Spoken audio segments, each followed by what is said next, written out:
Java 24 is released in March 2025. As part of this new release, a new feature with the name Stream Gatherers is released. This Gatherers feature, it is going to bring a complete new API into already existing Stream API. Before Java 24, inside Java, we use streams to process data. While processing the data with the help of streams, we are also using some intermediate operations like filtering, mapping, along with the terminal operations like collecting. But until now, developers they can only use predefined intermediate operations like map, filter, and flatMap. But with the help of these Gatherers API, developers they can define their own custom intermediate operations. This is how any developer is going to process the data with the help of Streams API. To use this Streams API, definitely the developers, they have to use Lambda expressions as well. Let's try to revise for a few seconds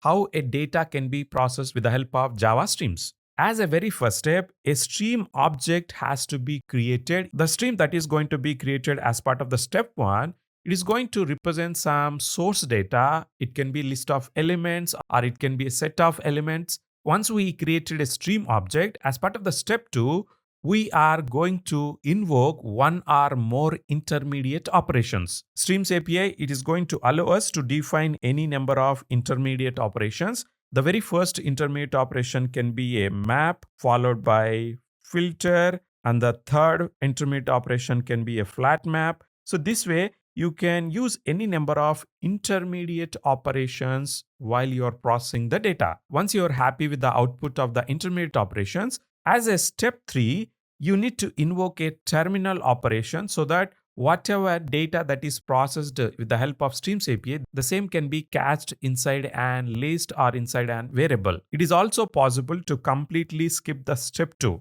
Which means we can directly call a terminal operation from a stream object without having any intermediate operation. So this intermediate operation is completely optional. When you are using the intermediate operation, you also have an option to use any number of intermediate operations. The Stream Gatherers API that we are going to discuss, it is going to allow you to define your own intermediate operation. This API has opened new options for the developers. If someone is asking what is a gatherer, we can say in simple words, a gatherer is a component that takes items from a stream, followed by it is going to transform or filters them like map or filter based upon the business logic that developer has defined with the help of gatherer implementation. Once the elements are transformed or processed, the same elements can be passed to the next step in the pipeline. This entire setup, we call it as stream pipeline. A stream pipeline, it is going to consist creating a stream, intermediate operations, and terminal operation. Since we are going to define our own intermediate operation with the help of Gatherers API under the step 2, the data for our Gatherers API can come from the stream object, or it is also possible the data to our Gatherer API can come from the another intermediate operation. For example, if I define my own intermediate operation, which I'm going to build with the Gatherers API as part of this intermediate operation 2, then in this scenario, my Gatherers API, it is going to receive the data from this very first intermediate operation. Once my custom intermediate operation processes the data, it is going to push the data to the next intermediate operation if there is any. Otherwise, it is going to directly push the processed data to the terminal operation. Here, let's try to understand some new vocabularies around the Gatherers API. If you are building a custom intermediate operation, this custom intermediate operation, it is going to receive the data either from the step 1 or from another intermediate operation. The source where our Gatherers API is receiving the data, such sources we are going to call them as upstream. And wherever our Gatherer API is pushing the data, such objects we call them as downstream. From this streamline perspective, if you try to understand what will be the upstream can be the stream object that we create as part of the step 1, or it can be another intermediate operation that we have just before our custom intermediate operation. Coming to the downstream can be another intermediate operation which is present next to our custom intermediate operation, or if there is no intermediate operation available, the downstream can be the terminal operation. I hope you are clear with these vocabularies. The same I have highlighted in this slide as well.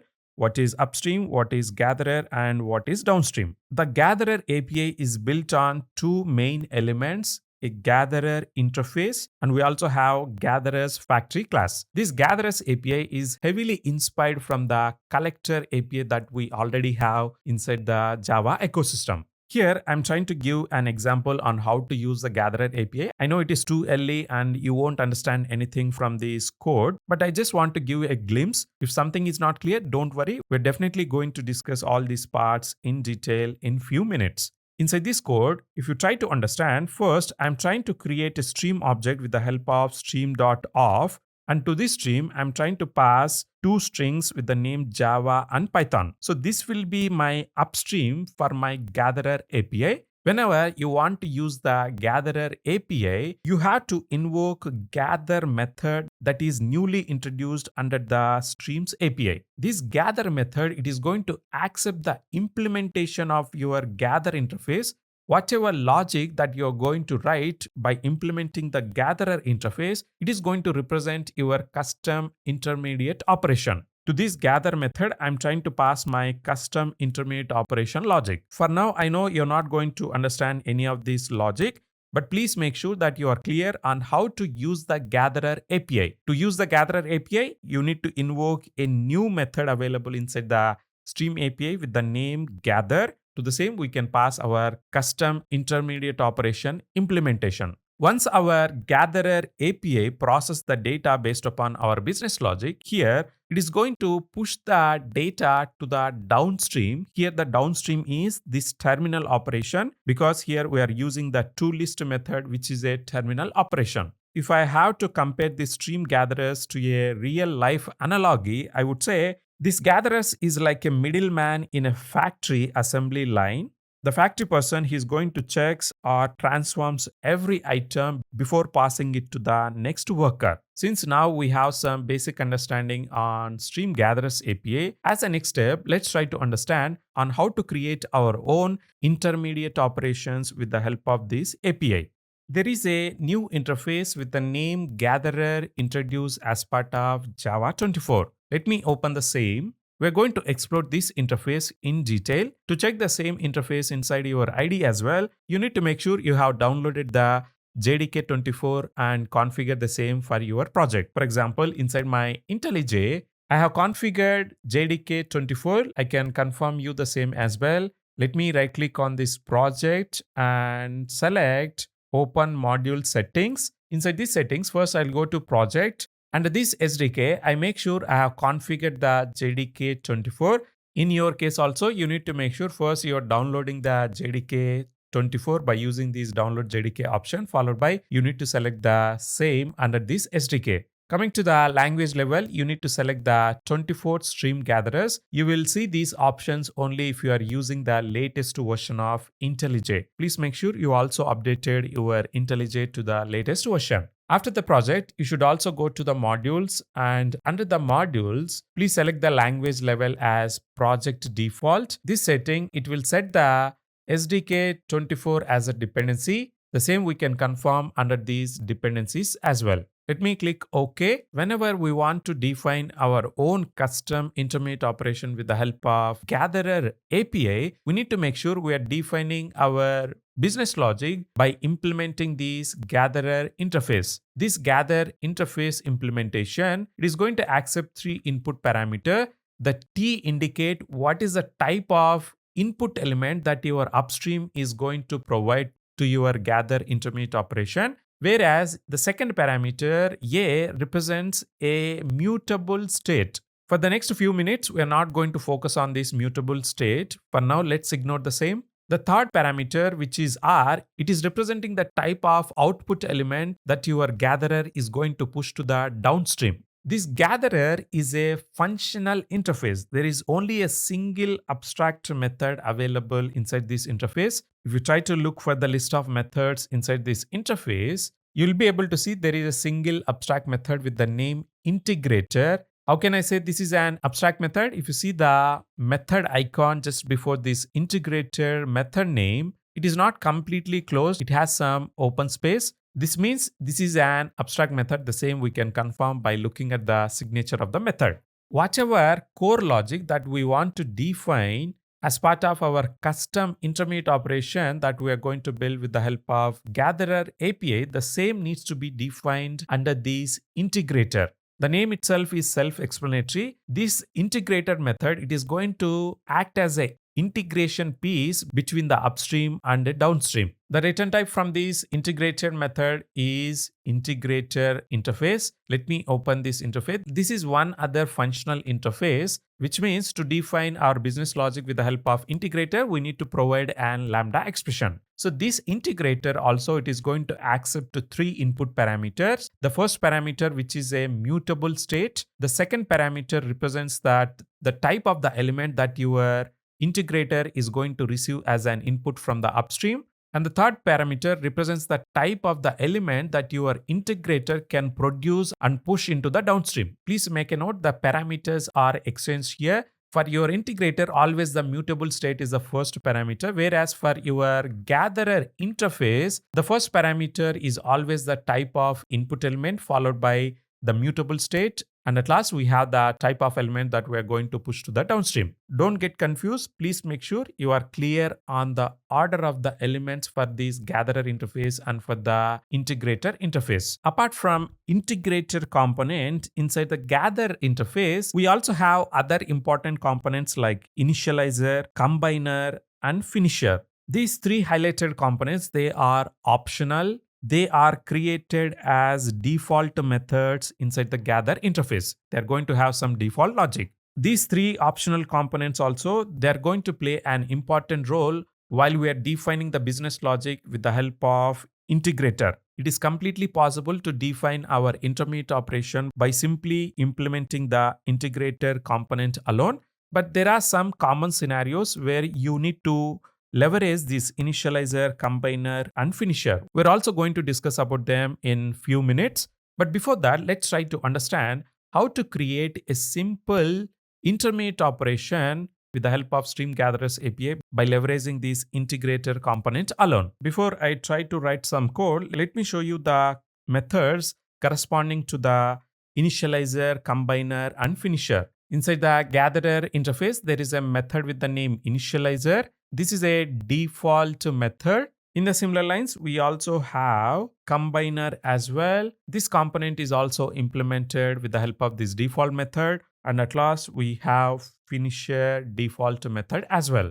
Since these are optional, there is some default logic defined inside these methods. But if a developer wants to leverage the full power of Gather API, the developer should definitely understand the purpose of these components and how to define the logic inside them. We're going to explore them, don't worry. For now, what I'm going to do is, I'll try to create a new package with the name com.easybytes.java24. I'm going to upload this code into the GitHub repo. The link to the GitHub repository I will mention under the description of this video. Inside this new package, first I'm going to create a new class with the name a_hello gatherer. Inside this class, let me create a main method. Inside this main method, I want to define my own custom intermediate operation with the help of gatherer interface. First, let me type gatherer. To this gatherer, I need to pass what are the data types of the elements that I'm going to receive from the upstream and the data type of the element that I'm going to push to the downstream from my intermediate operation. For now, I'm going to mention string as the very first data type. So this string represents the elements that my intermediate operation is going to receive from the upstream.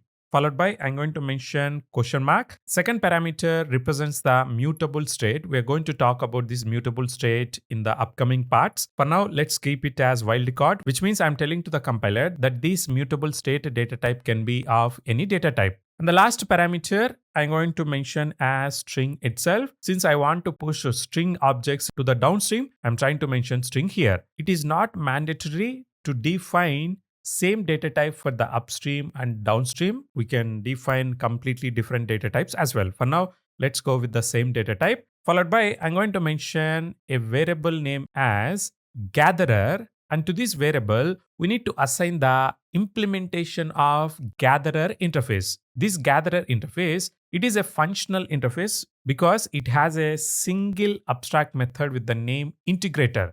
In this kind of setups, we can define the implementation logic with the help of lambda expression. Let me define a lambda expression. From the logic of my lambda expression, I should return an object or implementation of this integrator. Whatever lambda expression that I have returned right now, this is an implementation for this integrator method. Since this integrator method is trying to return an object of integrator, I need to make sure I'm returning the same from my lambda expression. Let me open this integrator. This integrator is again another functional interface. This interface also has a single abstract method with the name integrate. This integrate abstract method, it is accepting 3 input parameters. The first parameter is the mutable state, and the second parameter represents the element that we're going to receive from the upstream, followed by the third parameter is the entire downstream object. Since I can't create an object of this integrator directly here, what I had to do is I had to define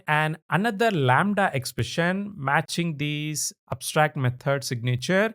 And the second lambda expression that I'm going to define, it should return a boolean. There is a very important concept around this boolean. I'll explain that in few minutes. But before that, let's try to define the second lambda expression. So inside a lambda expression, I'm trying to define another lambda expression. This second lambda expression, it is going to accept 3 input parameters. The first one is state, followed by element, followed by downstream. Since the second lambda expression, it is going to expect a boolean as an output, I'm going to simply return true. Let me type true here and followed by semicolon. We don't need these outer brackets as well. I can simply remove them. So this is how we can create the implementation with the help of Gatherer. So first I have defined a lambda expression. And since this lambda expression is expecting an object or implementation of integrator, I have defined another lambda expression which is going to accept 3 input parameters, state, element, and downstream. For now, under the business logic that I have written under this integrate method of integrator, I'm simply trying to return true boolean value. I know this is very complex. There are some developer-friendly approaches also available to us. We are going to definitely explore them. The reason why I'm trying to show these harder or complex approaches, I want you to be very clear on how things are working under the hood when you are using the Gatherer API. This Gatherer variable right now, it is representing an intermediate operation. Let's try to use the same inside a stream data pipeline. Just above this line, what I'll do is I'll try to create a list which is having all these string values. So this strings variable, it is going to represent a list object. With the help of the strings, I'm going to invoke the stream method. So this will be my upstream. After the upstream, I need to invoke the Gatherer method, which is going to allow me to define my own terminal operation. To this Gatherer method, we need to pass the Gatherer interface implementation. We have the same already here. Let me mention Gatherer as an input here. After this intermediate operation, we can define another intermediate operation based upon our requirements, or we can also invoke an terminal operation. Let me try to invoke a terminal operation with the name toList. The output from this terminal operation, I'm going to catch with the variable name as result. The same I'll try to print out with the help of a system.out.println. If I try to execute this program, the result is going to be empty. The reason is, inside my intermediate operation, I'm not doing anything. I'm not even passing the same to the downstream. I'm receiving the element from the upstream, but I'm not passing them to the downstream. How to pass the elements to the downstream? If you try to understand the integrate method, the downstream is going to be represented with the help of this third parameter. Let me open this downstream, which is another functional interface. Inside this functional interface, there is a abstract method with the name push. As a developer, whenever you want to push your element to the downstream, you need to invoke this method. So this method is also going to return the boolean as an output, which is also matching with the return type of the integrate method. What I can do is, with the help of the downstream, I'm going to invoke the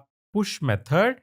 To this push method, we can pass the element that we have received from the upstream. The same I'm trying to mention here. Since this push is also returning a boolean variable, which is matching with my integrate abstract method signature, I'm not getting any compilation error. If I execute this program right now, you will be able to see the output list is matching with the input list that we have inside our program. This is because we are not doing anything other than simply pushing the upstream element to the downstream with the help of our gatherer intermediate operation. Maybe before we try to push the element, we can try to transform the element. Here, let me try to invoke the toUpperCase method, which is going to transform all the string objects into uppercase values. If I try to execute this program this time, the output list, it is going to have all the string objects in an completely uppercase letters. I hope you're clear on how to define a basic intermediate operation with the help of the syntax that we have discussed so far. This may look very complex because inside a lambda expression, we are trying to write another lambda expression. As you try to implement more and more complex business logic, this syntax may not be developer friendly. That's why as a next step, let's try to understand how to define an gatherer implementation with some developer friendly approaches. Let me create a new class by simply copying the same class, but this time I'll try to name this class as b_dev friendly gatherer. Inside this class, we're going to use the developer friendly approach to create the gatherer implementation. What I'll do is I'll get rid of this entire code, followed by I'm going to invoke a factory method available inside the gatherer. This factory method is of. If you open this of method, to the same, we need to pass the lambda expression, which is going to return the integrator implementation. So what I can do is I can try to define my second lambda expression that I have written previously. If I go to this hello gatherer, this is my second lambda expression. Let me copy the same and paste under this of method. So do you see, this time we only have to write the second lambda expression. This makes creating gatherer easy. So if I try to execute this program, this time also I'm going to get the same output. We can further simplify this. Maybe what I can do is, instead of writing this entire code here, I can try to copy this entire code and paste as an input to this gather method. If I try to paste the logic here, and this time instead of toUpperCase, I will try to invoke the toLowerCase. If I execute this program, this time all my output elements are going to be present in an lowercase letters. I know we're not able to see any difference. Maybe what I'll do is, inside the source element, I'll try to mention first letter as capital so that we can see the different inside the output. Once all the elements are updated, we can try to execute this program. This time you'll be able to see there is a difference between the source and the output list. Inside the output list, all the elements are having lowercase letters. So this confirms that this syntax is also acceptable. Right now we're seeing a warning here. We are nowhere using this gatherer. That's fine. I'm going to keep this code for your reference. We can further simplify this. Since we are not using this immutable state variable inside our business logic, we can replace this state with an unnamed variable. Unnamed variables are introduced as part of Java 22. Whenever you are into these kind of scenarios where you're not using the input variable anywhere inside your business logic, you can convert them as an unnamed variables. Here also, instead of state, I can mention unnamed variable. Let's try to understand the importance of the Boolean variable that is being returned from this push method. The beauty of this new stream gatherer API is, with the help of the Boolean, the downstream can always communicate to the intermediate operation that it is not going to accept any more new elements. For example, when you're trying to push an element to the downstream, if the output is false, then it is an indication to your intermediate operation that downstream it is not going to accept any more new elements. Even if you try to push them, the downstream is not going to process them. It is going to simply accept them, but it is not going to process any of the business logic. The same Boolean output which we are receiving from the downstream into our intermediate operation can be sent as an output to the upstream also. If you try to observe the method present inside the integrator interface, this is also returning Boolean variable. If you pass whatever you are receiving from the downstream as an output from this method, the same can be communicated to the upstream as well. Based upon this Boolean value, we are telling if the subsequent integration is desired or not. So based upon this Boolean output that we are returning from this integrate method, the upstream object will also know whether to send further elements or not. With the help of these Boolean outputs available inside this integrate and the push methods, this API, it is giving a flexibility to the developers to interrupt the stream processing whenever we want. For example, if your upstream is having 1 million elements, and if you want to execute your integration logic only for 1000 elements, you can write a logic such a way that after the 1000 elements, you can tell to your upstream, don't send any more new elements. I'm fine and I'm done with the logic. The same kind of flexibility the downstream also can follow. If the downstream is happy with the received elements, and if it don't want to receive any further elements, it can communicate the same back to the intermediate operation. I hope you are clear on the purpose of these booleans as an output. Always your integrated logic, it should make sure it is returning a boolean value.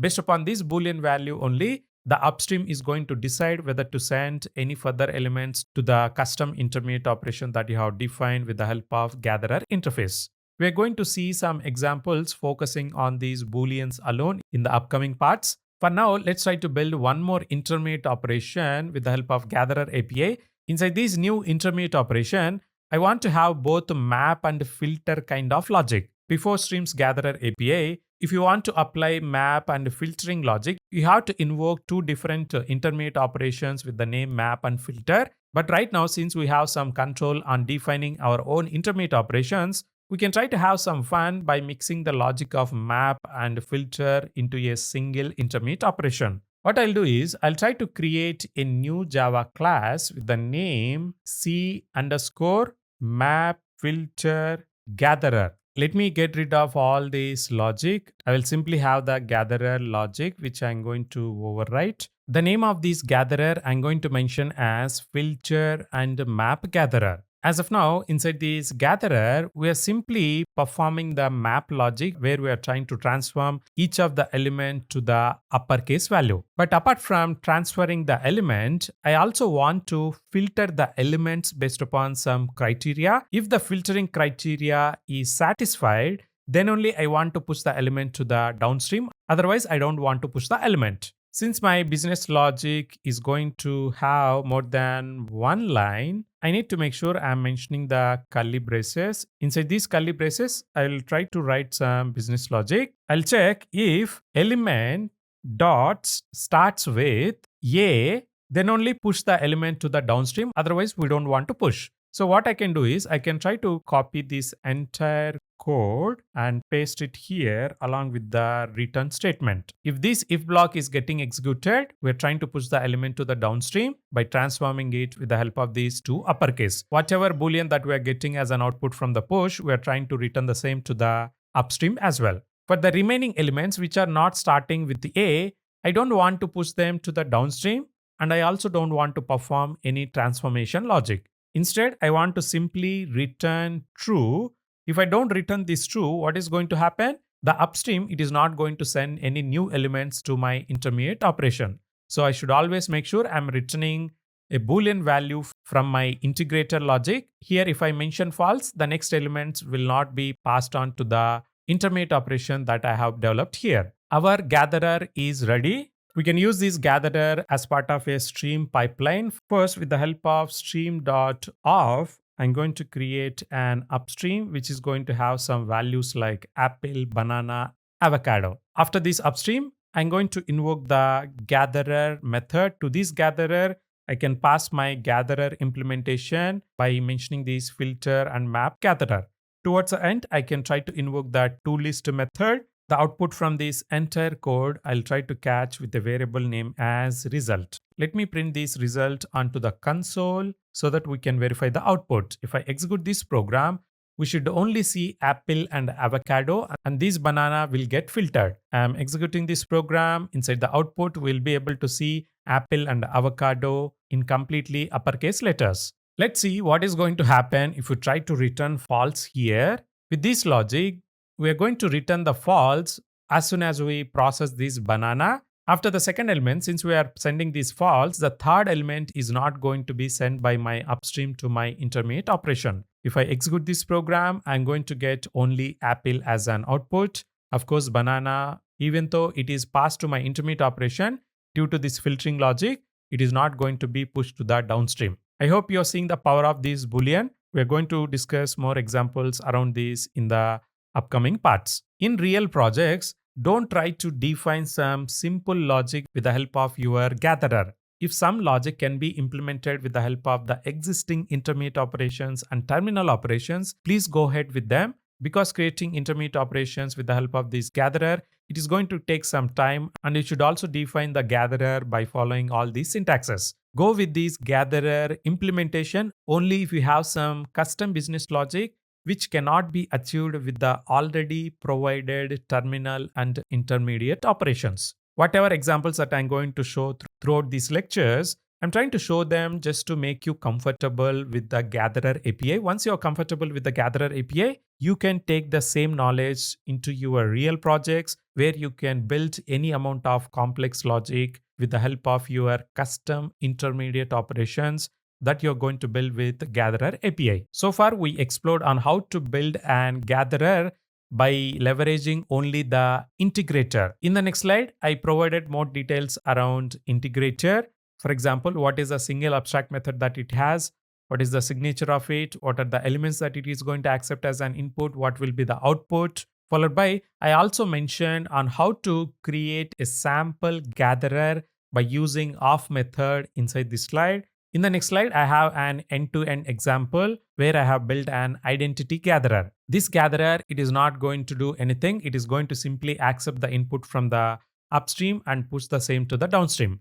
Please try to build the same on your own to get comfortable with the Gatherer API syntax. In the next slide, I have mentioned the same example that we have developed so far. Please refer this slide whenever you want to quickly brush up around the Gatherer API. As a next step, we're going to focus on understanding the purpose of mutable state inside Gatherer's API. Some stream operations, they need to remember things between elements processing like running count or previous items. Sometimes we also need to track accumulations like sum, group size, last item seen. Achieving all these inside traditional streams, this was hard without collectors. Inside collectors, there are certain options to developers. Using them, all these days, developers, they try to remember the state between elements processing. But with the help of gatherers, we can do this part inside the intermediate step itself. Here, you may have a question. What's wrong of achieving the same with the help of terminal operation? Why should we learn new option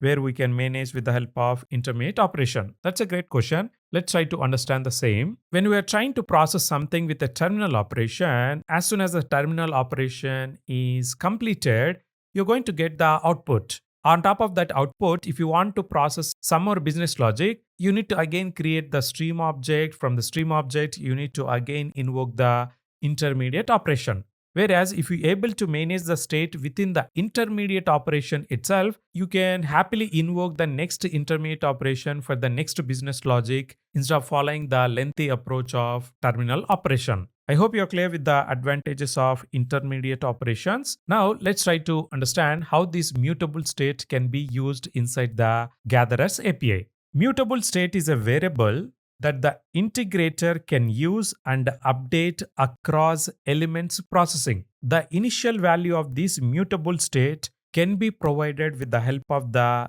Initializer component. Previously, we discussed inside Gatherer interface, we have an Initializer component which is optional in nature. Whenever you need a mutable state inside your Gatherer business logic, such mutable state initial values can be created with the help of this Initializer component. For example, you can initialize an empty array list to store largest number seen so far inside a stream. The requirement can be anything regardless of your requirement. With the help of this Initializer component, you should be able to create the initial value of the mutable state. Once you define the initial mutable state value, you're going to provide the actual intermediate operation business logic with the help of integrator. To the integrator integrate method, anyway, we're going to pass the state as the very first parameter. The same mutable state can be used inside the business logic. I have mentioned an example here, the same we are going to build in few minutes. I'll try to discuss this entire code while we are developing the same program. What I'm trying to do with this program is, initially, I'm going to get the output as 10, 20, 30, 40 values from my upstream. By the end, my stream pipeline processes the data.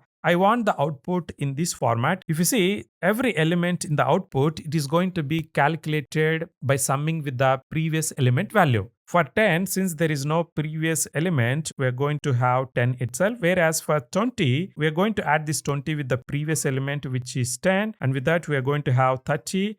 Whereas for the third element, for this 30, we are going to add to this 30, which will make the third element as 60. Coming to the last element, for this 40, we are going to append this 60, which will make the fourth element as 100. If you see, this logic requires remembering the previously calculated value. I can easily achieve this with the help of this mutable state. I mentioned a table as well on how this is going to work. So these are my source element. These are the elements that my gatherer intermediate operation is going to push to the downstream. So initially, with the help of initializer, I will set the mutable state value as 0. When my intermediate operation is processing the very first element, it will append this 0 with the 10, and the 10 will be the new state value. The same state 10 value will be used during the second element processing. When the element 20 is being processed, the state before will be 10. If you sum both of them, the output will be 30. The new value will be stored inside the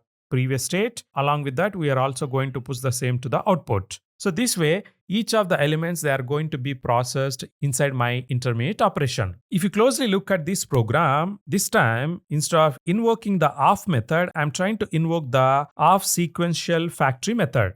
There is a reason why I'm trying to do this. If I simply use the of factory method of gatherer, all my elements are going to be processed parallelly. But right now, I don't want them to be processed parallelly, because if I process them with multiple threads, all those multiple threads, they are going to get the initial state value as 0. With this 0, they are going to perform the calculations. And with that, I'm not going to get the expected output. In this kind of scenario, processing the elements parallelly is not possible, because the business logic will be correct only if I process these elements sequentially. If I try to process them randomly parallelly, I'm not going to get the expected output. Whenever you're looking to execute your intermediate operation sequentially, under such scenarios, you need to use the of sequential method. Since a single thread is going to process all these elements one by one, the mutable state value will be shared to the same single thread, and it can happily execute our business logic and prepare this output.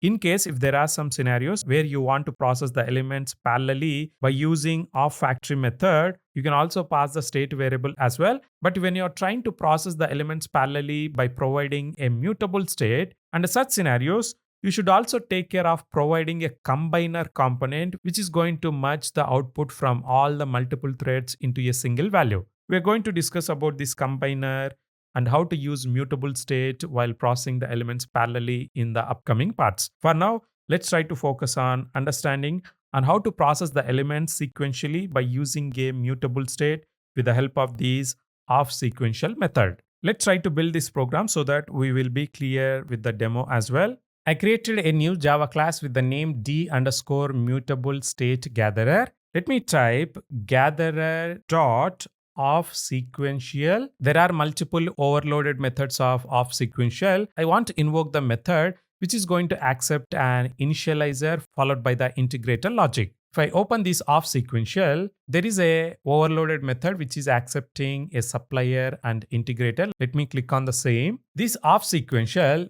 it is accepting a supplier as an first parameter. With the help of this supplier only, we are going to supply initial mutable state value. If you try to understand the initializer method, it is also returning a value with the help of supplier functional interface. The same is getting used inside the of sequential as well. What is the purpose of supplier functional interface? Without taking any input as an input, it is always going to supply a value or a produce a value. When we are invoking this of sequential method, we need to pass a lambda expression which is going to supply a value that is going to act as an initial mutable state value. Followed by, we need to pass the integrator logic. For this of sequential method, as a very first input value, I'll provide a lambda expression which is going to return initial mutable state value. Let me type atomic integer with the method reference syntax followed by new. With the help of these method reference or the lambda expression, I'm trying to create an atomic integer value which is going to hold 0 as the initial value. If you go to the constructor, it is going to create a new atomic integer with the initial value as 0. The same highlighted here as well.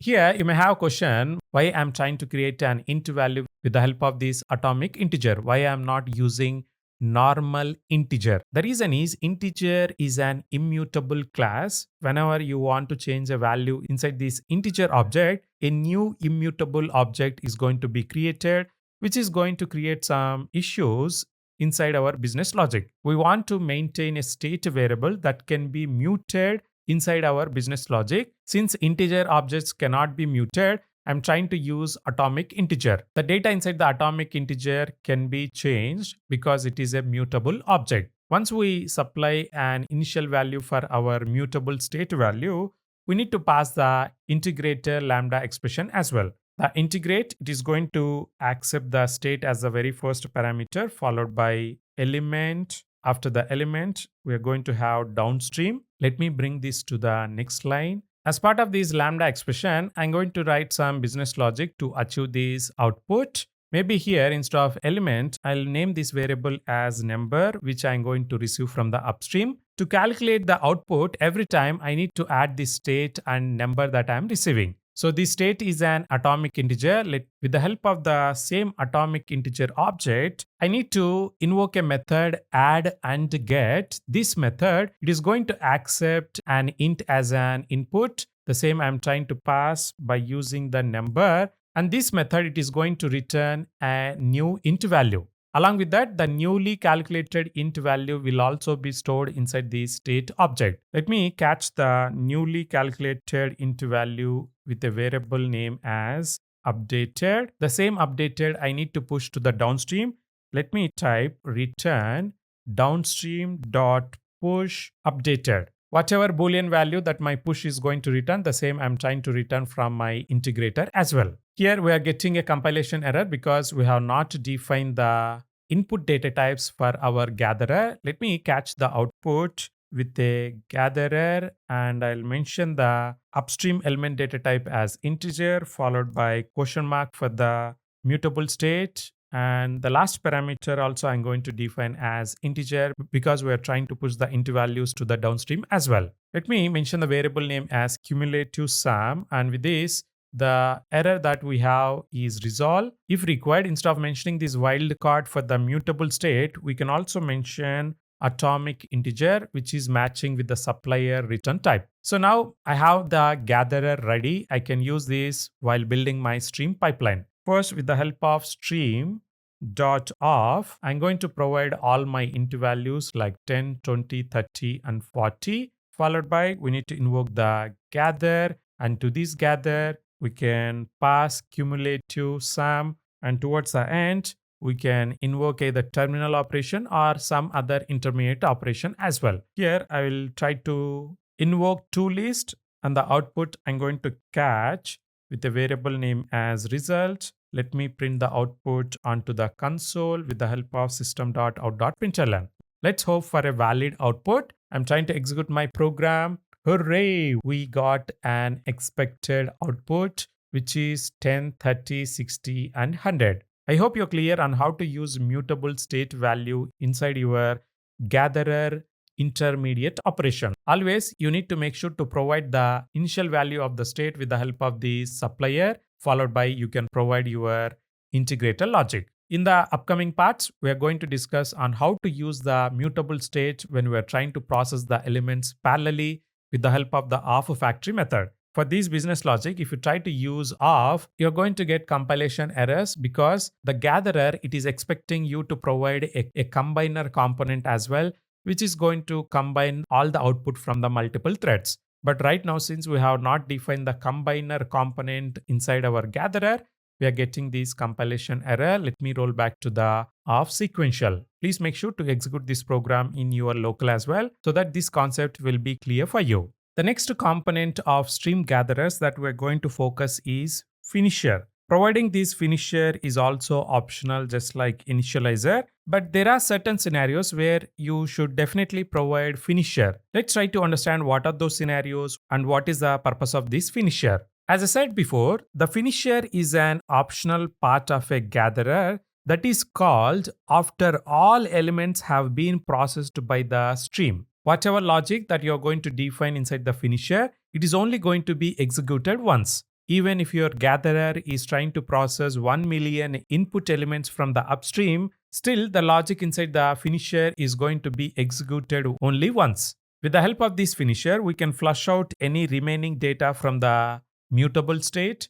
It is also useful when your buffer elements using a greedy integrator. We're going to discuss about this greedy integrator in few minutes. Finishers can also be used in the scenarios where the final output depends on the end of the stream logic. When is this finisher is going to be called? After the stream is done consuming elements. When I say the stream, the intermediate operation that you're going to develop with the help of gatherer, once it processes all the elements, then only this finisher logic is going to be executed once per entire stream run. Using finisher, we can emit anything left inside the memory or state that was not yet pushed to the downstream. I know you may have too many questions around the finisher. That's why I'm going to show you an example which is going to clear all your doubts. The main objective of this program is when I receive an input like 1, 2, 3, 4, 5, 6, 7, inside the output, I want to batch the elements with a size of 3. As you can see here, my output is a list. Inside the list, I have inner list as well. The very first list, it is having 3 elements. By batching the first 3 element values, followed by the next list batches the next 3 elements. Any leftover elements like this 7, we should also push them into the output. This kind of complex requirements can be easily achieved with the help of finisher. Here my requirement is very simple, but think like inside your real application, you're trying to make a REST API invocation for 100 different input elements. Instead of invoking the REST API 100 different times, you can batch the REST API invocations like every 3 elements, you can batch them and send as an input to the REST API. Such kind of complex problems can be easily solved with the help of Gatherer API and the finisher that we're going to talk. Here, if you see, I'm trying to create a gatherer with the help of sequential factory method, because I want to process these elements sequentially. If I try to process them parallelly, random threads will try to pick random elements, which is against my business logic. That's why here I should definitely make sure I'm passing off sequential. As a very first input to this off sequential, I'm trying to pass initial mutable state value.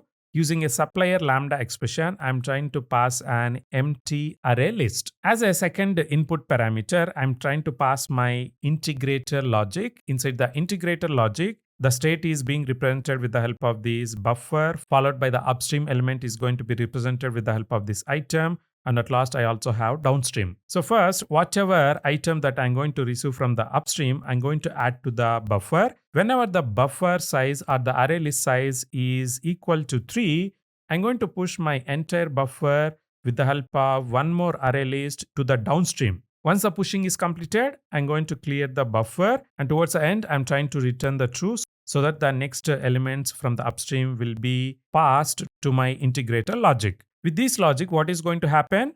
The pushing of the elements only happen in the batch size of 3. When this 7 element is being processed, it is only going to be added to the buffer. Since the buffer size is not equal to 3, this pushing logic is not going to execute, followed by we're returning true. And with that, all the elements inside my input are processed with my integrator logic. If I don't have the finisher in my program, this 7 will be left and it will never be pushed into the output. To handle this scenario, as a third parameter to my off sequential factory method, I can pass an lambda expression, which is going to accept the state and downstream as an input. Inside my finisher business logic, I'm going to check if the buffer is not empty. If yes, I will simply push the remaining elements inside the buffer to the downstream. Here, with the help of this finisher, I'm trying to flush any leftover elements. Whatever integrator that we have developed here, these kind of integrators, they're going to be called as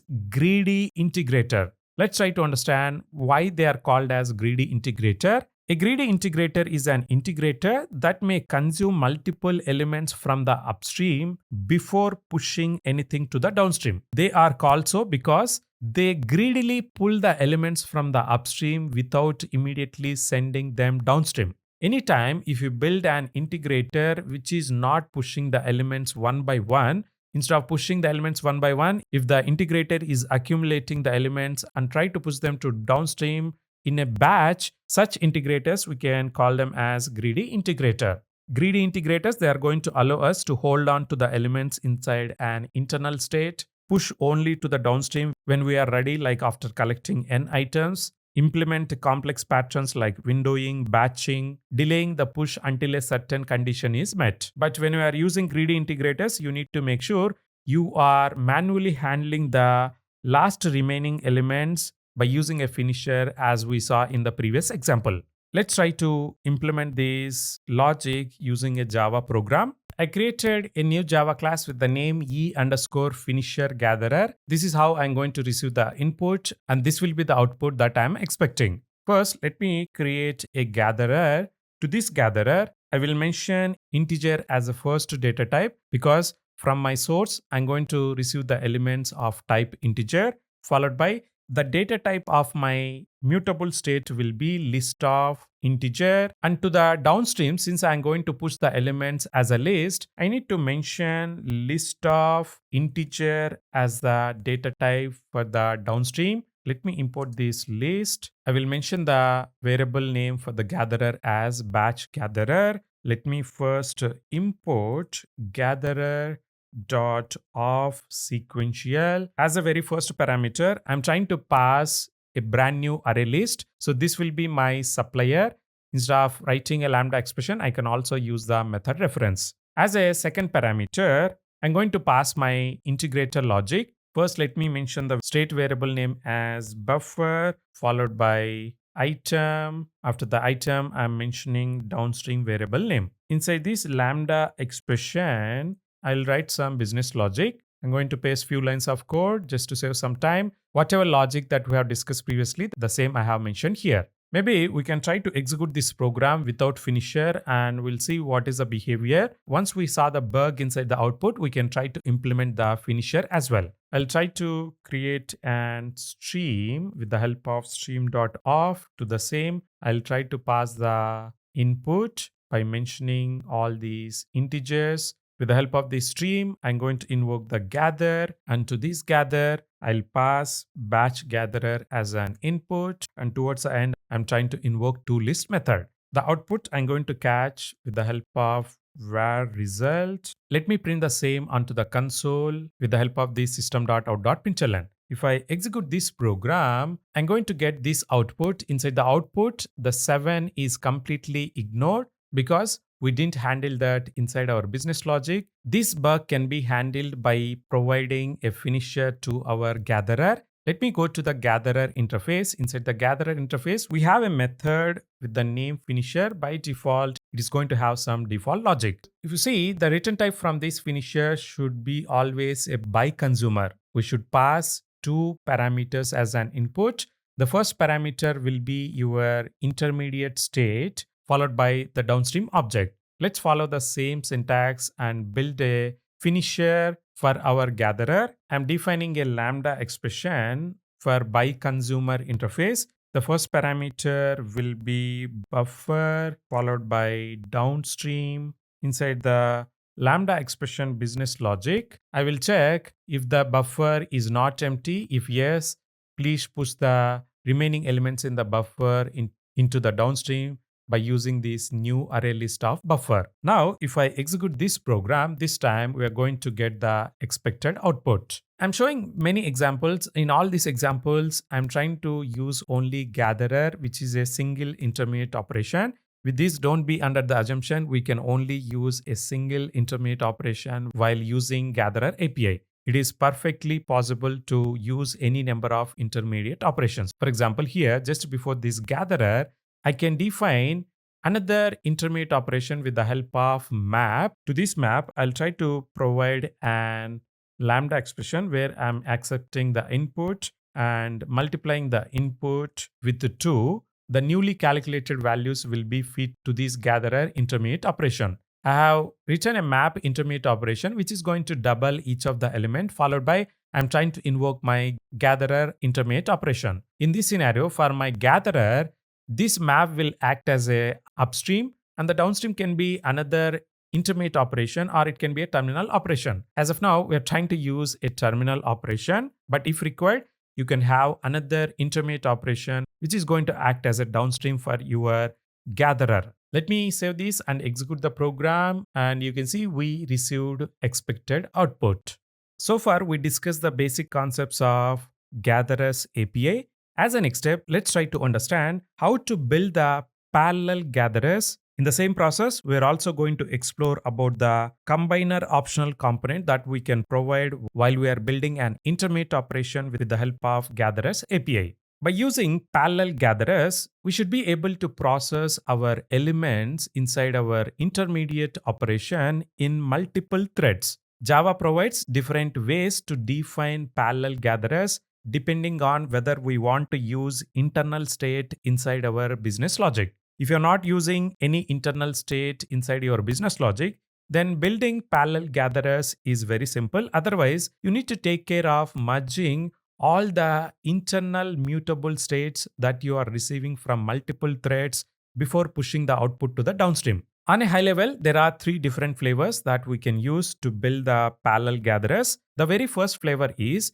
when you are invoking the of factory method of gatherer, if you are passing only the integrator logic, then all the elements from the upstream, they are going to be processed parallelly by executing your intermediate operator logic. When you are using this flavor, it means you don't want to use any mutable state inside your business logic. There won't be any finisher. And this kind of parallel gathers, they are simple and safe for parallel execution. Whatever logic that you're going to define inside your integrator, the same logic will be executed parallelly for all the elements that is being received from the upstream. Here I also have an example.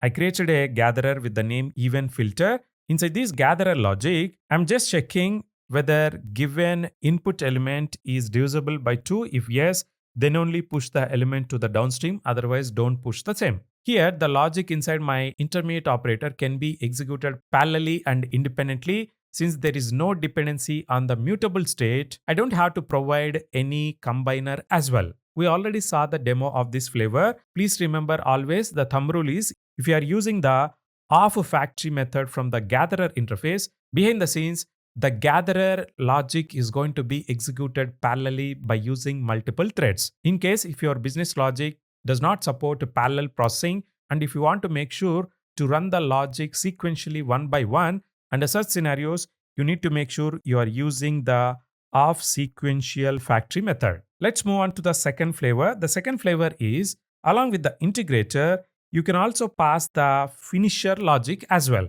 Sometimes you may have a requirement to execute some finisher logic once you are done processing all the elements parallelly. For example, after invoking a REST API for 100 different input elements parallelly, at the end, you may want to send an email or confirmation message to someone else. Under such scenarios, you can use this flavor. While using this flavor also, there won't be any mutable state involved. If there is no mutable state is involved, you don't have to provide any combiner component. Here I have mentioned a simple example. My gatherer, it is going to simply push the elements whatever it receives from the upstream. Apart from pushing the elements, it is not going to do anything else. Once pushing all the elements to the downstream is completed, at the end, I'm going to execute my finisher logic where I'm trying to push a message to the downstream saying that all items are processed. These are simple flavors. I hope you are clear with these examples. Now let's try to look at the complex flavor where we are going to use some mutable state as well while we are trying to process the elements parallelly.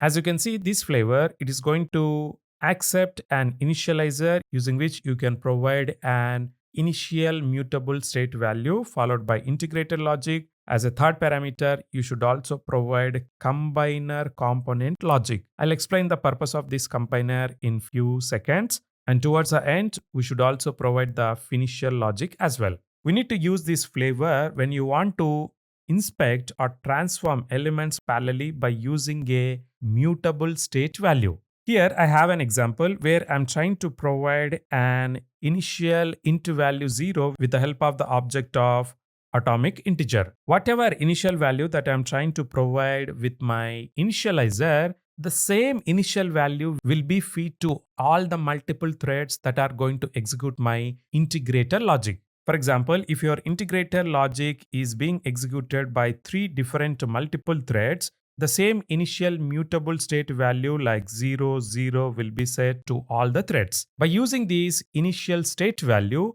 all the threads, they are going to execute the logic present inside the integrator.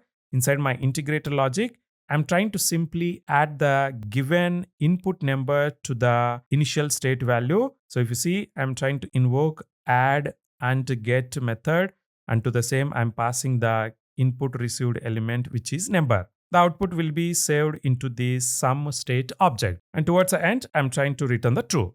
So this is my integrator logic. After the integrator logic, I have provided the combiner logic. What is the purpose of combiner component? This combiner component, it is going to combine the different intermediate state values into a single value. The logic of combiner component needs to be provided by using a lambda expression that adheres to the binary operator functional interface. I'll share more details while we are trying to build this example inside our IntelliJ. So this combiner, it is always going to accept two different intermediate state values as an input, and based upon these two different intermediate state values, it is going to combine them based upon the logic that we have defined, and at the end it is going to return a single state value. For example, let's imagine initially there are 4 threads started executing our intermediate logic. There will be T1, there will be T2, T3 and T4. These are the multiple threads that are processing integrator logic. Every thread, they are going to have their own intermediate state value. In our scenario, it will be 0. So let's imagine this is S1, S2 and S3 and S4. As soon as 2 different threads that are done with their execution, the intermediate state values like S1 and S2, they are going to be passed to our combiner. These S1 and S2 will be combined to a value. Let's imagine this is S5. The same applies here as well. These intermediate state values are also going to be combined with the help of combiner components, and the new state value will be S6. Now we have 2 more intermediate state values, S5 and S6. This will be again combined to get an final state value.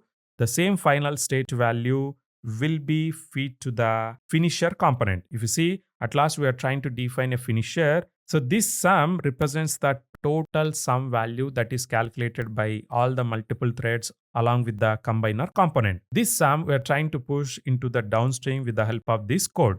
So if you see here, the actual pushing of the data into the downstream is happening only inside the finisher. As a thumb rule, you need to make sure to provide the combiner component if you are trying to use an mutable state value inside your business logic while you are trying to implement parallel gatherers. In case if you don't want to combine the state by using a combiner component, then you can't run the gatherer in parallel. You just have to go with the off sequential option. Inside this slide, I have mentioned a table which is going to give a summary on how parallel gatherers and sequential gatherers they are going to work. The parallel support will only possible if you are using this off factory method. That's why for the first 3 rows, the S is mentioned here, whereas for the off sequential factory methods, the parallel support will be no. Let's try to understand about other components as well.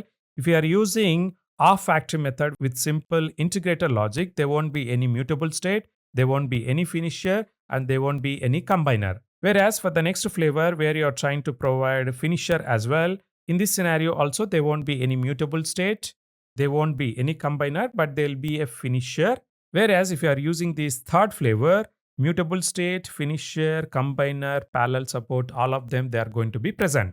Now coming to the off sequential factory method, there is an option for you to use an mutable state or not. That's why here I have mentioned yes or no. The same applies for finisher also, but combiner and parallel support, they are not applicable when you are using off sequential factory methods.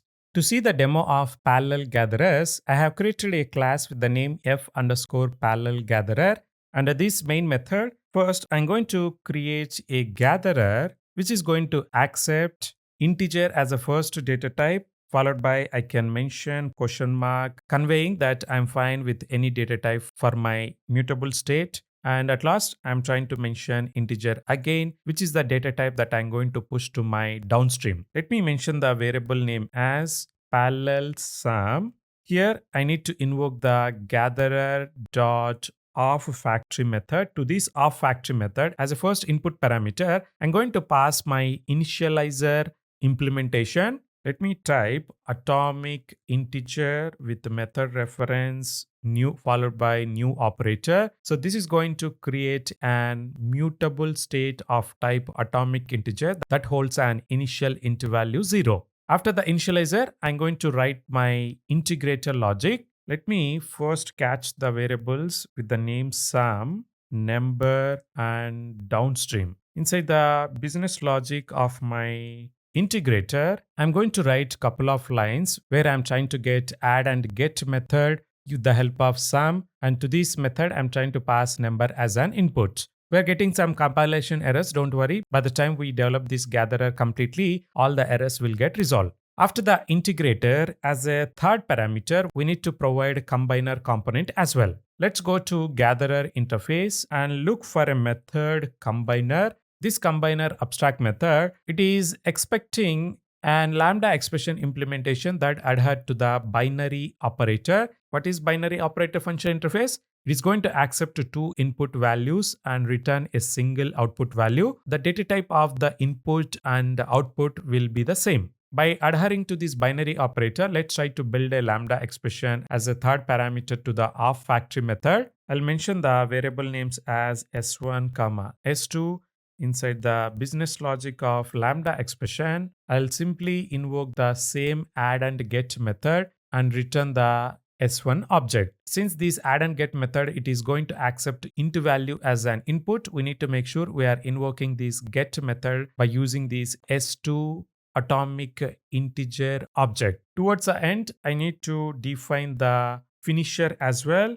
The finisher is going to receive sum, which is the state, as an input followed by downstream. Inside the lambda expression logic, by using downstream, I'm going to invoke the push method. To this push method, I'll try to provide int value available inside the sum object. How to do that? By invoking sum.get method. Let me mention semicolon towards the end, which is going to resolve all my compilation problems. I have built my parallel sum gatherer. As a next step, I need to use the same as an intermediate operation. First, let me create stream object with the help of stream.of. To this of, I'm going to provide some int elements as an input, followed by I'm going to invoke gatherer. To this gatherer, I'm going to pass parallel sum variable name, and towards the end, I'm going to invoke toList method. The output I'm going to catch with the variable name as result, and the same I can print onto the console. If I execute this program, we are going to get the output 210. Behind the scenes, all our business logic, they are executing parallelly with the multiple threads. I can also show you the proof as well by adding some system.out.println statements. Inside my integrator logic, just above this line, I'm trying to add system.out.printf statement where it is going to print what is the thread number right now that is processing the business logic along with the number element that the integrator is processing. In the similar lines, let's try to mention a statement inside the combiner as well. Just above this line, I'll try to add similar line where we are going to print this combiner along with the thread details. We're also going to mention what intermediate state values that my combiner is trying to combine. And towards the end, inside my finisher also, I can have an system.out.printf statement. Just above this downstream.push, I'll add system.out.printf statement. Let me execute this program. Inside the output, I'm able to see that my integrator is being processed with the help of a single thread name. Since my program is not executing parallelly, let me check what is the problem. While I'm trying to create my stream object, I'm trying to create it as a normal stream. But if I want to use parallel capabilities of my stream, I should make sure I'm also invoking the parallel method that is available inside the stream API. After this parallel, I should invoke my gatherer method. With the help of this parallel, we are telling to the upstream also to send the elements to multiple threads that my gatherer is going to leverage. After saving these changes and execute this program this time, you'll be able to see multiple threads are running my integrator logic. So these are the thread details. Once all multiple threads executed my integrator logic, the combiner logic also is getting executed multiple times for multiple intermediate state values. And towards the end, the finisher logic is getting executed and the output 210 we are able to see on the console. I hope you're clear on how to build parallel gatherers. Here, you may have a question which is, after invoking parallel, if I am trying to pass an intermediate operation that is built with the help of sequential gatherer, what is going to happen? That can be your question. Let's try to understand the same. As a first important thumb rule, you should make sure to invoke the parallel method against your stream object to process your elements parallelly. Once you invoke the parallel methods, it's up to you whether you want to provide a sequential gatherer or a parallel gatherer. In case if your gatherer is built with the help of method, which is going to provide parallel gatherer, in this kind of scenario, your entire stream pipeline is going to be executed fully in parallel, including the gatherer logic. Whereas, let's imagine you're trying to provide a sequential gather to one of the parallel stream. In this kind of setup, whatever operations that you have inside your stream pipeline before your sequential gather, they all going to run in parallel, followed by your gather logic itself. It is going to run in a single thread. After the gather intermediate operation, all the further operations, they are going to continue again in parallel. Do you see how beautifully this API is designed? Even when we are using sequential gathers, still we can benefit from parallel execution before and after gather operation. This is an unique feature of the Gatherer API. If you try to visualize how this is going to work, let's imagine there is an intermediate operation followed by gatherer operation with the name G2, and towards the end we have another intermediate operation with the name I3.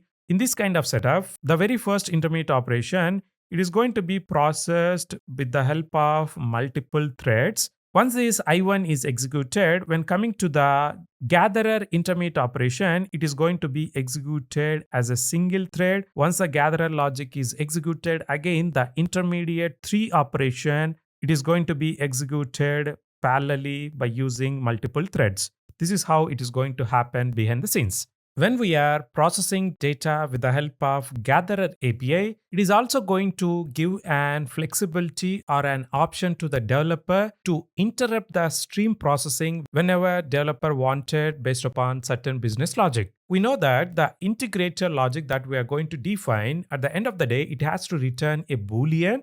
Based upon this Boolean that we are trying to return from our intermediate operation, the upstream is going to decide whether to send the next value or not for the intermediate operation. We already saw a demo previously where when I'm trying to return a false, the upstream is not sending any new values. That is one option of interrupting a stream when you are processing the data with the help of Gatherer API. Based upon your business logic, if you feel some condition is met and you don't want to process any further elements, you can simply return false from your integrator logic. But sometimes we may not have any requirement to interrupt the processing in between. In this kind of scenarios, we are always going to push the elements to the downstream. If your downstream is accepting a limited number of elements, in this kind of scenarios, it is always a wise decision to return whatever Boolean value that you're getting from the push method to your upstream as well from the integrator logic. If you always try to return true from the integrator, then you're going to miss these kind of scenarios where your downstream is accepting only a limited number of elements. Here I have an example where I have built an upstream which is going to hold 1000 integer elements. If I use this as an upstream and invoke the gather method, to the gather method, you'll be able to see I'm passing limit gatherer implementation. Inside the limit gatherer, I'm simply trying to push the elements to the downstream from the upstream. But you can imagine in your real applications, you may have some complex business logic before you try to push the element to the downstream. The main important point that I'm taking care here is I'm trying to return whatever Boolean value that I'm receiving from the push method of the downstream. Since I also have another intermediate operation limit, which is going to accept only 10 elements, this is going to act as my downstream. After accepting 10 elements, the downstream it is going to return false as an output from the push method. If I pass the same false as an output from my integrator logic, only the first 10 elements inside my upstream they are going to be processed, and with that I can have some performance improvement inside my program. In this scenario, instead of returning the output from the push, if you try to return manually a true value always, then you will end up keep pushing the elements from the upstream, though there won't be any exception happening if you try to push an element into a rejecting downstream, but still you'll have some performance issues. Let's see the demo of this example. I created a class with the name g_interrupt_gatherer, and here inside the main method, I am trying to paste few lines of code. All this code you can get from the GitHub repo. I'm trying to do this just to save some time. Since we already discussed everything about this logic, there should not be any confusion, but I'll try to discuss one more time. Let me print the result with the help of system.out.println.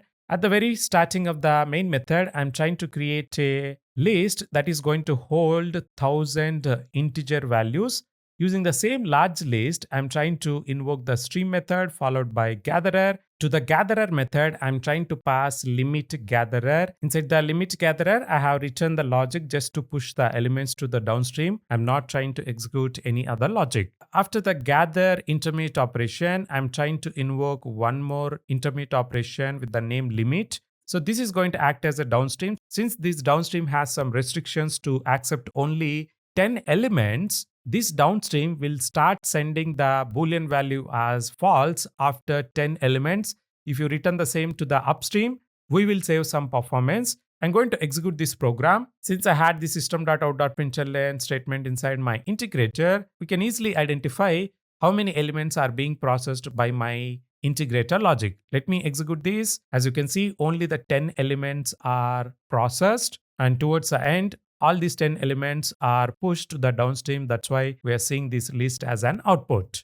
In case if you have a requirement, you can also manually check whether downstream is accepting any elements or not. How to do that? With the help of this downstream, you can invoke a method is rejecting. If this is rejecting is returning true, it is a confirmation to you that downstream is right now in the rejecting mode. Always remember 3 thumb rules. The first rule is downstream is always going to start in an non-rejecting state. The second rule is once the downstream is entered into the rejecting state, it cannot come back to the non-rejecting state. The last rule is the state of the downstream from non-rejecting to rejecting, it is going to only happen when you're trying to push an element into the downstream. So these are the 3 thumb rules. Please make a note of them. I'm going to mention these rules as it is inside this class in a commented form for your reference. As a next step, let's try to understand how to chain multiple gatherers. Inside gatherer interface, there is an method with the name and then. With the help of this and then method,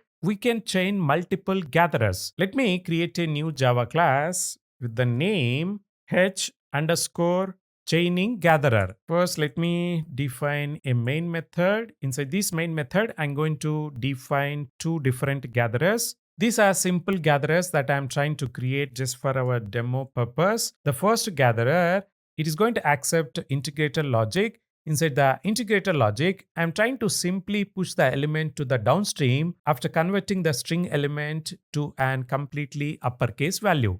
I also have another gatherer which is going to check whether the element is starting with a value j. If yes, then only push the element to the downstream. Otherwise, the element is not going to be pushed. Let's try to understand how to chain both these gatherers. With the help of stream.of, I'm going to create an stream object. To this of, I'm trying to pass elements like Java, Spring, React as an input, followed by I'm going to invoke gatherer. As a first gatherer, I'll try to pass this upper gatherer by providing the variable name. Against to this upper gatherer, I need to invoke and then method. To this and then method, I'm going to pass one more gatherer as an input. What is that second gatherer that we have? It is filter. And towards the end, I'm going to invoke the toList method. So here, I'm trying to perform the chaining of gatherer by using these and then default method. Let me catch the output. The output we can also try to print out with the help of system.out.println. Let me execute this program. As you can expect, we received Java as an output because all the remaining elements, they are filtered by the second gatherer. Inside Stream Gatherers API, there is a utility class with the name Gatherers. This is very similar to Collectors class inside Collector API. Just like how Collectors class provides some factory methods or utility methods to perform some terminal operation, very similarly, this Gatherers class,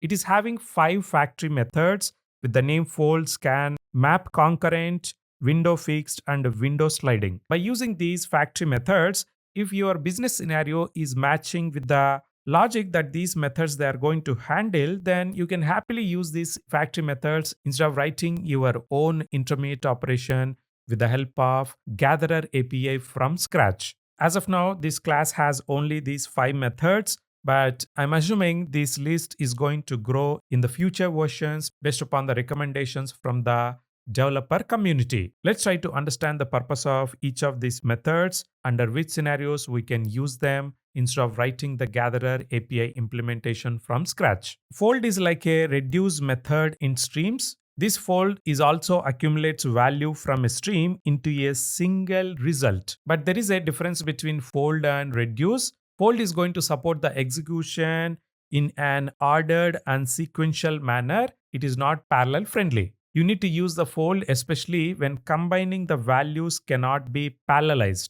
The same points I also highlighted here. You need to use the fold when you want to combine all elements into one result, and you can't use a combiner in order sensitive operations, and you only need a single output at the end of the stream. How to use the fold? You just have to invoke the same with the help of the gatherers class, and this fold it is going to accept 2 input parameters. The first one is going to represent the initial starting value for your fold logic, and the second parameter is on how to fold the elements that are receiving from the upstream. What is the meaning of folding?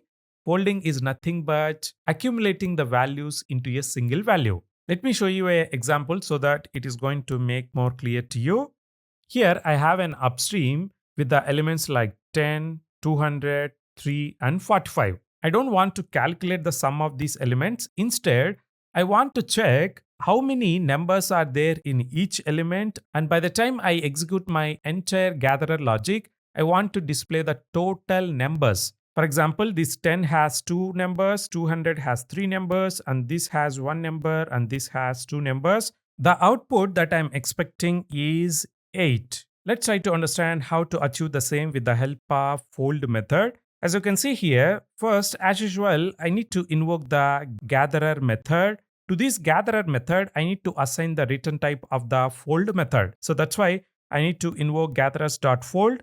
To this fold, as a first parameter, I'm trying to pass the initial value as 0. The same 0 is going to act as a mutable state value inside my gatherer logic. Initially, this count will be 0. And this num indicates the element that you are going to receive from the upstream. Inside the folding logic, what I have defined is I'm trying to add the given count value to the number that I'm going to get by executing this piece of logic. First, I'm trying to convert the number to a string, followed by I'm trying to check the length of the string. So for the 10, I'm going to get the length as 2. So 0 plus 2 will be 2. During the second element processing, the count will be 2, followed by this logic is going to return 3. With that, the overall count will become 5. 5 plus 1 will be the calculation that is going to happen during the processing of the third element. And at last, while processing the last element 45, the count will be 6. To the same 6, it is going to append the length of 45, which will be 2.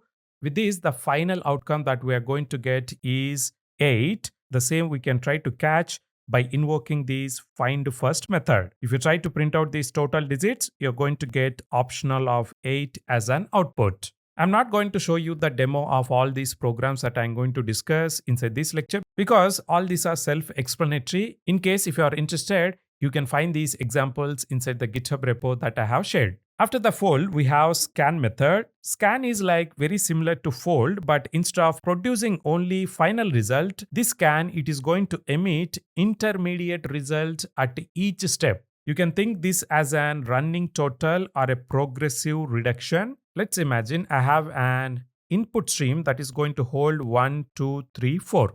I'm trying to build an output where each element is going to be calculated by adding to the previous element. This example we already discussed by building Gatherer's API logic from scratch. But let's try to understand how to build the same with the help of scan method. By the time my program executes, the first element will have 1, whereas the second element, for these two, 1 will be added, which is the previous element. With that, this value will become 3. Similarly, this will become 6, followed by 10.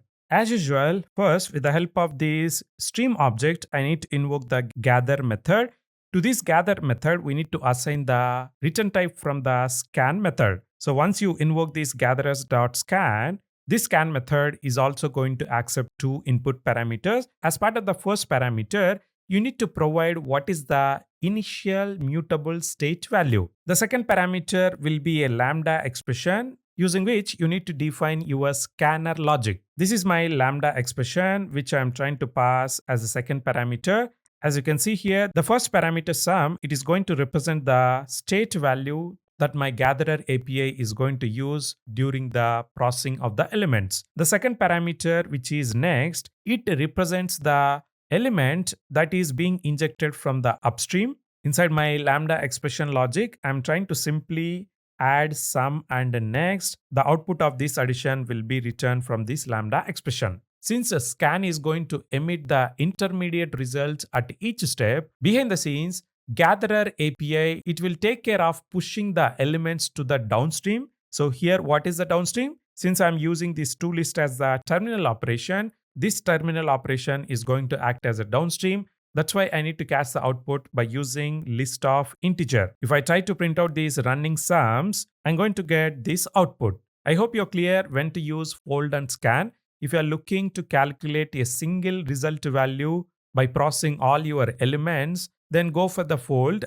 Otherwise, if you are expecting intermediate results at each step, then scan is the ideal method. After the scan, we have mapConcurrent method. The name itself is self-explanatory. This factory method is similar to map but for parallel streams. This method allows concurrent transformations, perfect when your mapping function is thread safe and independent. You need to use this mapConcurrent whenever you want to transform many items at the same time safely independently. Make sure the mapping logic that you define with the help of this mapConcurrent is stateless, thread safe, and independent per element. Don't try to use this mapConcurrent if your function depends on the shared state or order of the elements. I have an example as well on how to use this mapConcurrent. This example may look very lengthy and complex, but it's very easy. Let me explain you the same. I have list of string.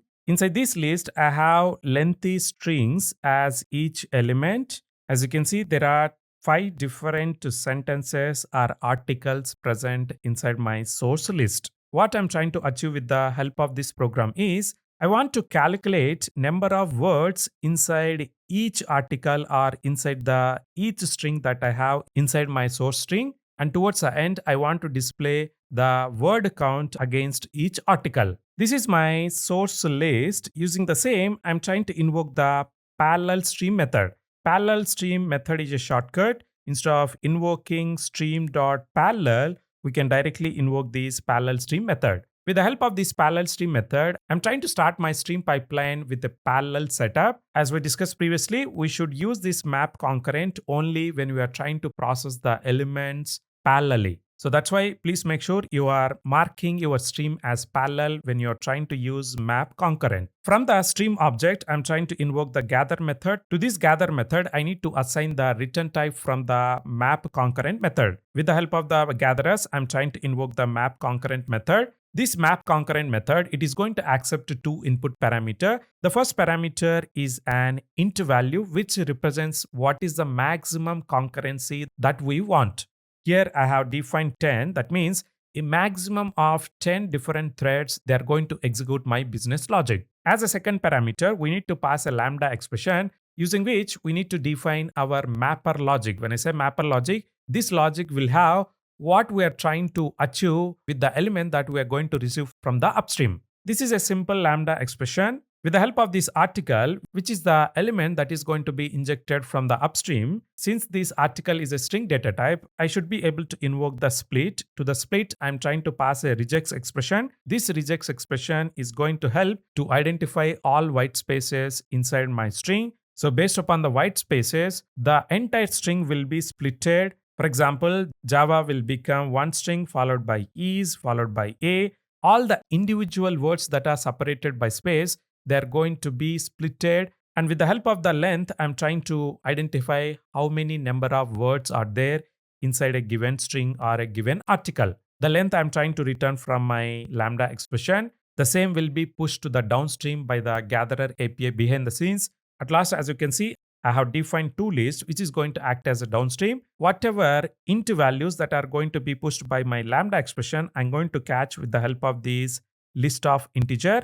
With the help of this for loop, I'm trying to print out what is the associated article followed by how many words it has by using this word counts.get of I. I have this program inside the GitHub repo. Please open the same and try to understand. Once you are clear, try to execute the program to see the overall output as well. Maybe I can show you the output very quickly. There is a Java class with the name k_mapConcurrent. Whatever we have discussed in the slide, the same example is present. If I execute this program, this is how the output is going to look like. For the article 1, the word count is 8 followed by 10, 7, 10 and 11. So far, we discussed three methods inside gatherers with the name fold, map and scan. Very similarly, we have windowFixed and windowSliding as well. Let's try to understand more details around the same. With the help of windowFixed, we can split a stream into fixed size chunks. Inside software industry, there is a concept called windowing or window. It is nothing but splitting your input into a fixed size chunks. All these days, to implement this windowFixed inside Java, developers, they have to write a lot of logic. But with the help of this method, it is going to be super easy. This windowFixed method, it is going to accept an int as an input based upon the int value that you have provided. Accordingly, the chunking of the input stream is going to happen. Here, there is a simple example where I have a stream of 6 int values. With the help of this stream object, I'm trying to invoke gather. To this gather, I'm trying to assign the return type from the Gatherers.windowFixed. And to this windowFixed, I'm trying to assign a int value 2. And towards the end, I'm trying to invoke toListTerminal operation. If I try to print the output, this is how it is going to look like. I'm going to get a list. Inside this, I'm going to have few more lists with each list size as 2. In case if you have one more element, you're going to have one more last list with a single element as 7. I'm expecting a lot of developers, they are going to leverage this method to a great extent inside their real applications, especially while performing API batching, parallel processing chunks, database insert batching, pagination. In all these scenarios where you need to chunk the input, we can happily use windowFixed. In the similar lines, we also have windowSliding method as well. With the help of this method, we can create a overlapping or moving windows of elements. Unlike windowFixed, it does not drop elements. It slides the window by step. This window sliding also, it is going to accept an input into value. So here I have mentioned 2. That's why all the elements inside my upstream, they are chunked into list with the size of each 2. But the beauty of windowSliding is when it is trying to perform a chunk, it is going to move the elements one by one onto the right hand side. So first we have this 1, 2. That's why we got this. followed by it will move by one step. From 2, it will try to calculate a new chunk, which will be 2, 3. Next, it is going to move by one step. And with that, this time, 3 and 4 will be the new set. So this will continue until it reaches the last element. And this is how the output is going to look like. The real use cases of window sliding are calculating moving averages or rolling statistics. We can also detect anomalies in overlapping data windows with the help of these window sliding. I hope you're clear with all the 5 methods available in Gatherers class. Overall, I see right now the Stream API become even more better with the help of the Stream Gatherers API.